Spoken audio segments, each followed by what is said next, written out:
is your only hope.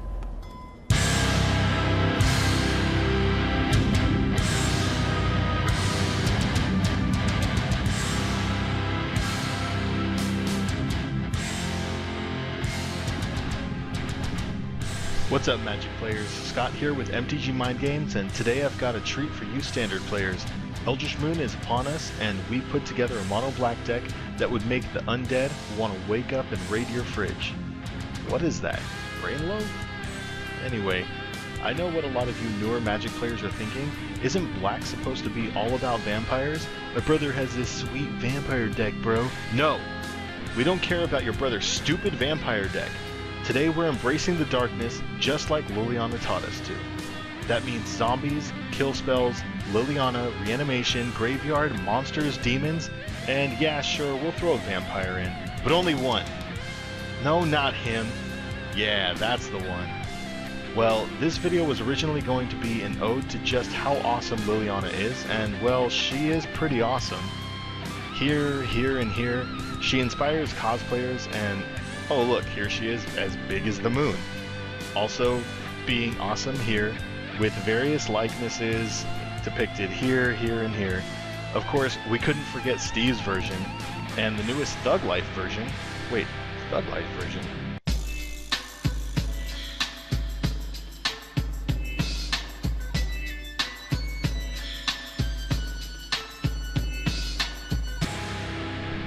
We get it. She's the Queen of Darkness. So how are we going to embrace the darkness in Standard? I'm so glad you asked. Let's get to the deck.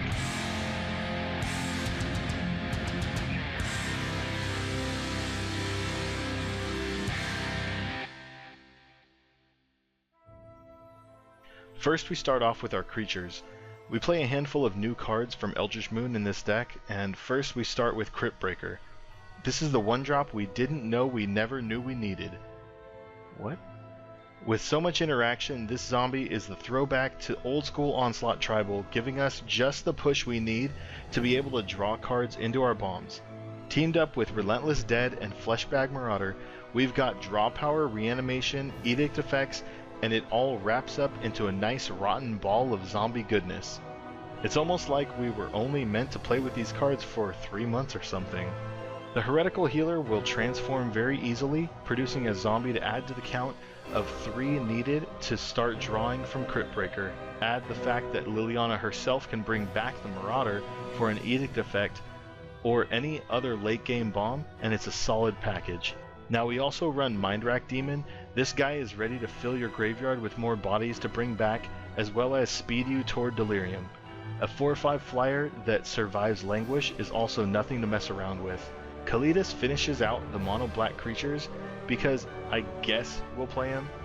Even though he's a vampire, he does feed off of all these zombies, and he also makes some zombies too. Next we come to our colorless creatures. With Thought-Knot Seer, Reality Smasher, and Distended Mindbender, we offer some large threats to round out the mid-range. Thought-Knot Seer will do a great job taking a devastating spell from our opponents, and following that up with a Distended Mindbender will give you even more destructive power to your opponent's hand. Of course, Reality Smasher is just there to smash. He can also serve as a problem for your opponents if they try to murder him. Alongside Liliana Heretical Healer, we brought in Liliana the Last Hope. She's going to help us fill up our graveyard by way of pseudo card draw, as we'll be bringing back a creature from our graveyard. Worst case scenario, we'll be using her to weaken our opponent's creatures, making combat trades a bit easier for us. Although she doesn't look like much on the surface, she is extremely versatile, so never rule her out. Ob Nixilis is our reliable card draw engine, as well as our boomstick.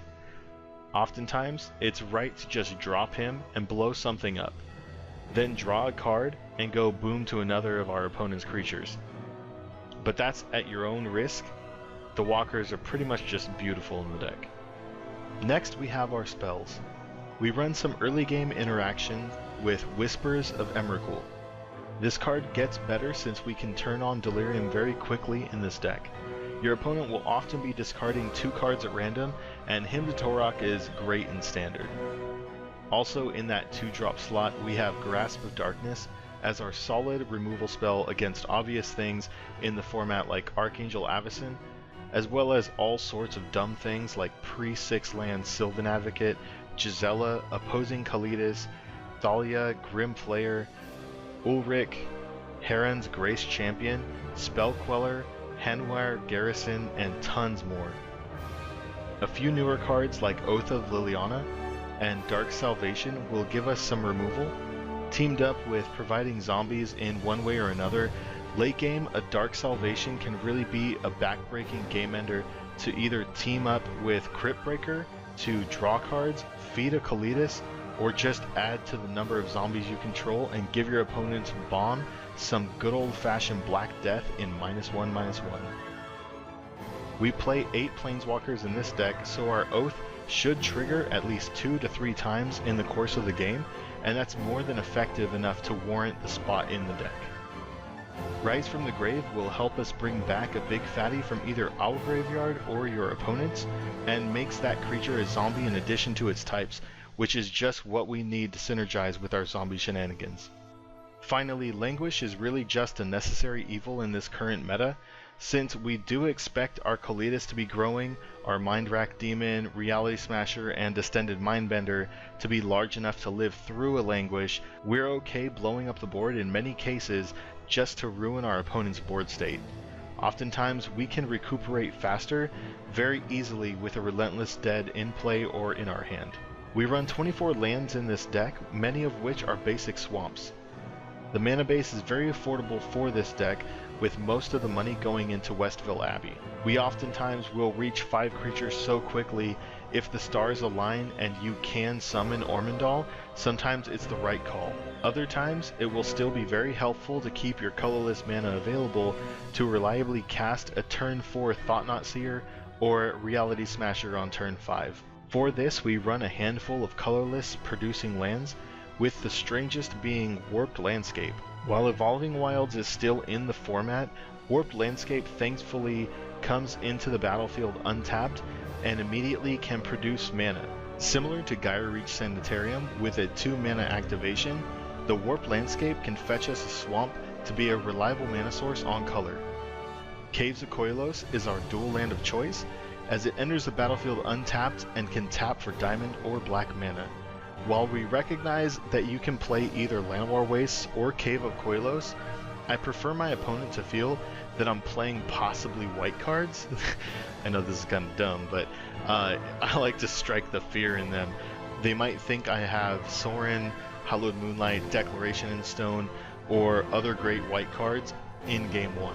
But while those are all great cards, we're sticking just to the darkness here. Play those if you want, but they're respectfully just honorable mentions. Blighted Fen helps add to the removal count for the deck, and will also enter the battlefield untapped. Now let's take a moment to talk about Geier Sanitarium. This land is fantastic.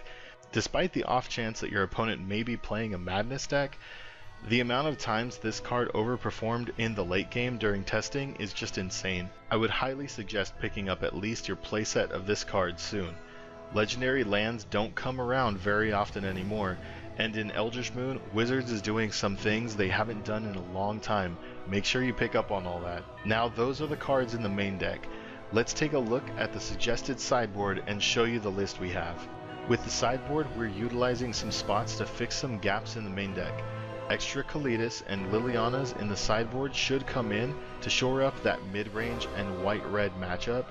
Extra Languish and Infinite Obliteration can also come in versus the creature-based decks, though Infinite Obliteration serves double duty against those top-end control decks playing Worldbreaker, Elder Deep Fiend, Emrakul, or Spell Queller. Transgress the Mind and Pick the Brain are best against the control matchups to help rip away your opponent's board sweepers or an unwanted planeswalker. Finally, the last bit of tech in this sideboard is the unlikely all-star Oblivion Strike. With Emrakul having protection from instant spells and Brizella keeping you from being able to cast spells with converted mana cost 3 or less, the only logical answer is a 4 mana unconditional removal sorcery speed kill spell. Even better, it exiles. Add on that it's a devoid spell, so color protection can't stop it, and we've got a winner. The following list has been provided for testing purposes. The deck can be found on tappedout.net, where it's currently priced at $383 on TCG Player as of the recording of this video. Feel free to sleeve up this little slice of darkness to wage war against all that's good at your local game store. If you have any questions, feel free to leave a comment below. If you enjoyed this deck tech, like and subscribe and share it with your friends. This has been Scott with MTG Mind Games. Good luck deck brewing with all of the new cards from Eldritch Moon, and don't forget to attend your local game store's release events going on this weekend.